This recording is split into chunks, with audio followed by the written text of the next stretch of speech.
Having successfully escaped to a safe place, for now at least, James sat down on the ground to catch his breath. What would have happened if he hadn't got through the fence? The wire mesh seemed to tremble in fear as the fog danced through the heavy air.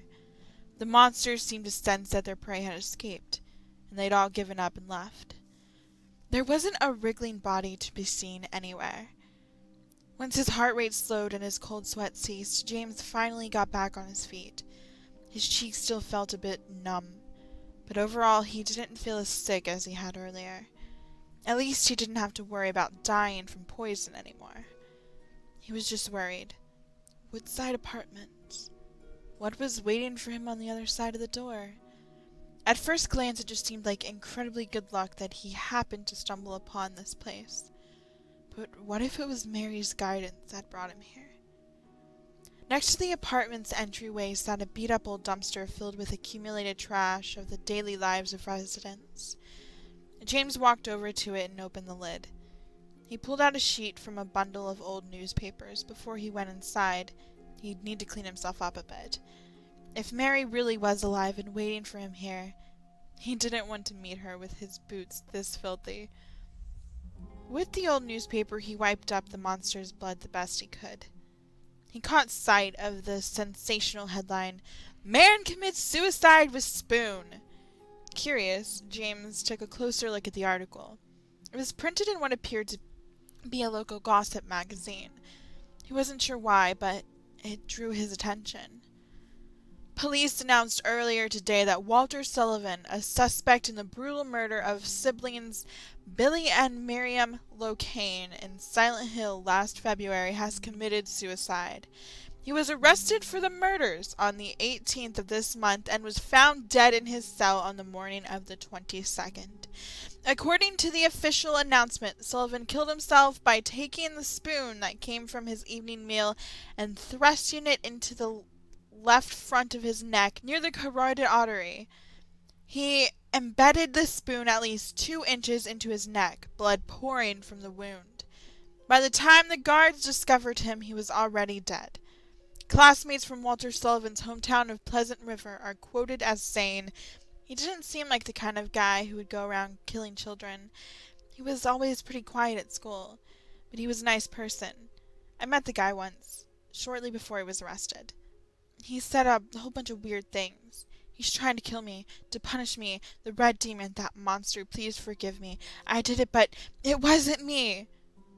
Now that I think about it, he was kind of crazy.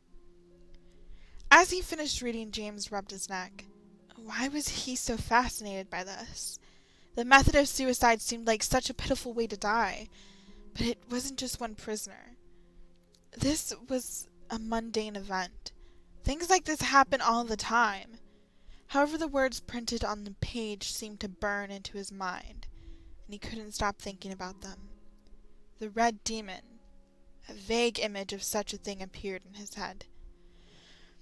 He shook his head. Just what does this have to do with Mary? Stupid piece of garbage. Using the crumpled up newspaper page, he continued wiping off his boots until they were reasonably clean. Then he approached the apartment building's front door. Its hinges creaked loudly as he pushed the door open, and echoed throughout the room as he stepped inside. It was almost completely dark. Due to the bad weather, there was hardly any natural light inside, and none of the electric lights were on. The manager must have shut off the power. After a while, James's eyes grew accustomed to the darkness, and he was able to see the narrow room a bit better. To the left was what looked like a black door, and to the right a staircase ascended into the darkness. He cautiously stepped further into the dim room. All the doors in the residential space were locked. None of them budged an inch. "Hello? Anyone here?" James knocked loudly on the doors, but there was no reply. It looked like there was no choice but to try the upper floors. James climbed up the stairs and was relieved to find that the door on the second floor landing was unlocked. Upon entering the hallway, he found that it was even darker than before. The entire hallway was almost completely pitch black, as if it were the dead of night. The only tiny shred of light coming from a window on the north side. Looks like this place wasn't blessed with any more sunlight than a building in a crowded city. "Mary!" James shouted into the darkness. "It's me, James! I got your letter and I came here to meet you!" Hearing no answer, James began to feel his way down the corridor. One by one, he knocked on the doors on the south wall, asking at each one, "Come on, open up! I'm looking for a woman named Mary. Do you know her?" Even when he turned and rattled the doorknobs, none of them would open. Why wasn't anyone answering? James was beginning to get frustrated. This place wasn't supposed to be uninhabited. He certainly should have felt signs of life around here somewhere. But he couldn't hear any footsteps anywhere. Woodside Apartments was dead quiet, like it had been abandoned. James continued down the hallway, the wooden floor creaking with every step. When he came to the easternmost room, room 205, he was surprised to turn the knob and find it unlocked.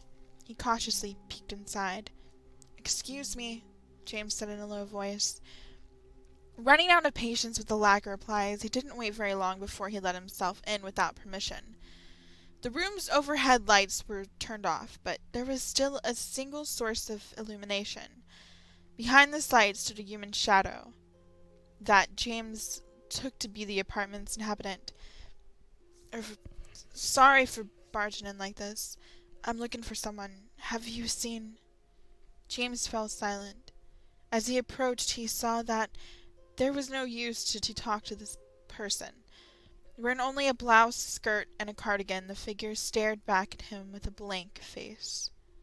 It was just a sewing mannequin. The woman who lives here must work as a seamstress from home, but something about the clothes the mannequin was wearing seemed to stab at his heart. All at once he realized those were the same clothes Mary was wearing in the picture of her he carried. Could this mean she was still nearby? James' hopes soared at the thought. The light that illuminated the room was a small flashlight attached to a cord hanging from the mannequin, like a necklace. James thought over the situation. Maybe the resident was using the mannequin to light the place because of the power outage. It was situated just right to shine over the entire room. But he had no clue why anyone would leave the light on and the door unlocked while she was away.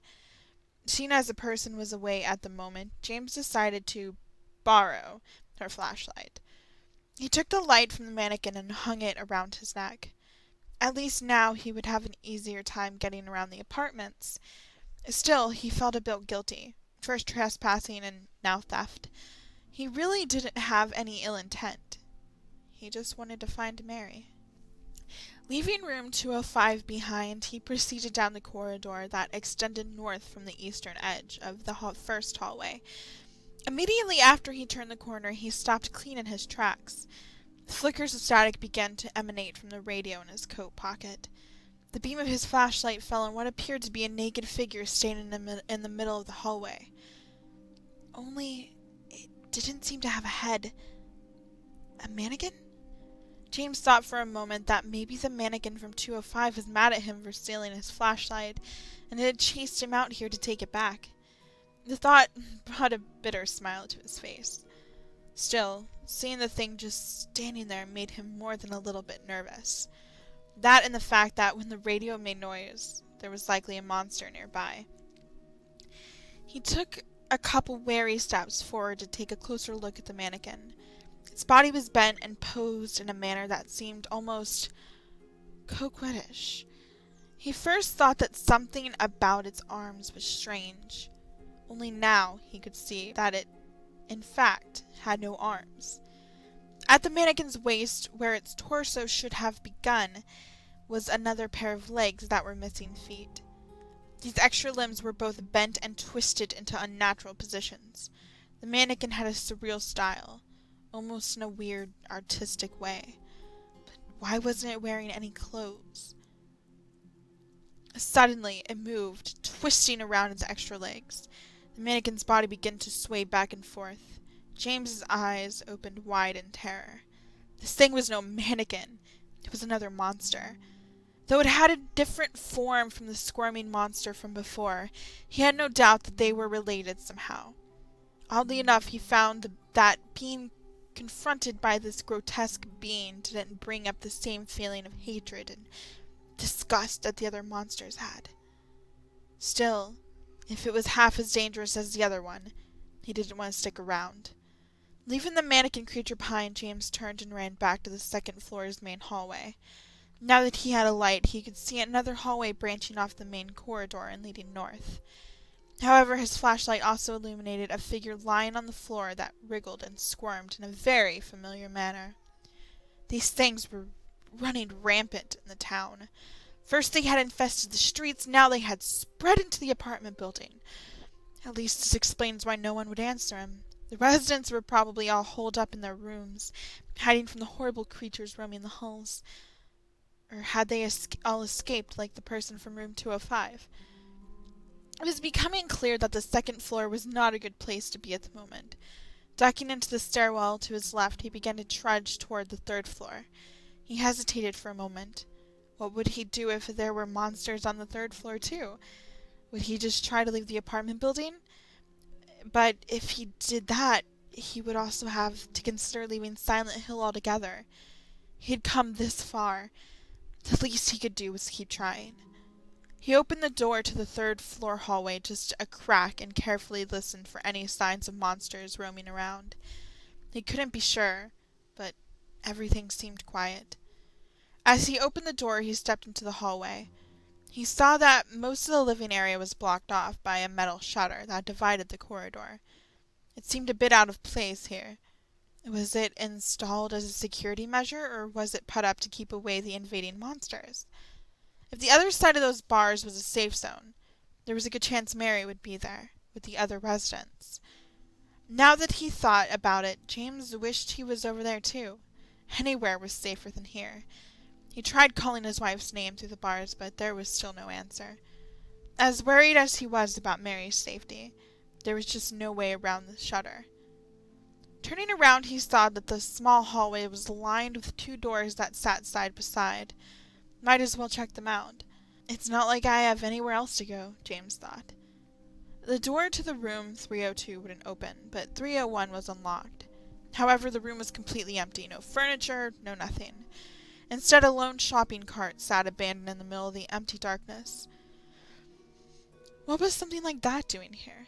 James regarded it a bit suspiciously. After all, it was the last thing he expected to find in this room. He caught sight of something shiny reflecting the beam of his flashlight. Creeping closer, he peered inside the shopping cart. It was a gun. James picked it up and examined it. He could hardly believe his luck. Not only was the weapon fully loaded, but a box of spare bullets was sitting close by. A complacent smile came to his face. This was just what he needed. No more running away and hiding every time a monster crossed his path. Stuffing the extra bullets into his coat pocket with the radio, he began to formulate a new plan. Now that I have a proper weapon, I can keep searching on the second floor. Clutching the old handgun, James left room 301. Retracing his steps through the gloomy hallway, he found his way back to the stairwell door. Before he opened it, he caught sight of something in the blocked-off section of the hallway. How had he not noticed that before?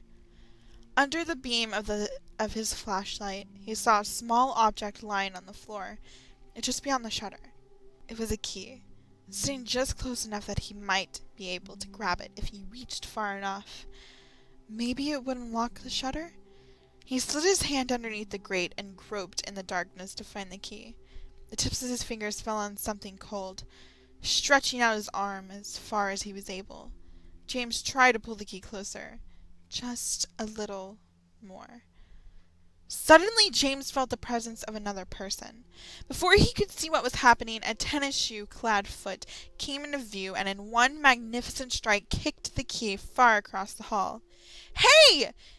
His yell turned into a cry of pain as the foot took the opportunity to smash down on his grasping fingers. Fuming with rage, James glared up at the prankster. On the other side of the shutter, he saw the back of an elementary school-aged girl as she fled, her laughter echoing through the hallway. "Idiot!" She threw one last insult at James before disappearing from sight. "Hey, get back here!" Even if the girl did hear him shouting, he doubted she was coming back. Damn it. James swore under his breath as he pulled his aching hand out from under the metal shutter. What an annoying little brat. But in a way, seeing her was a bit of good news. She was proof that there had to be at least a few people hiding in the blocked-off section of the 3rd floor. The appearance of the girl was enough to keep alive the possibility that Mary was over there as well. Despite the pain in his hand and his anger at the little girl, a smile returned to James's face. Wasting no more time, he began to make his way back to the 2nd floor.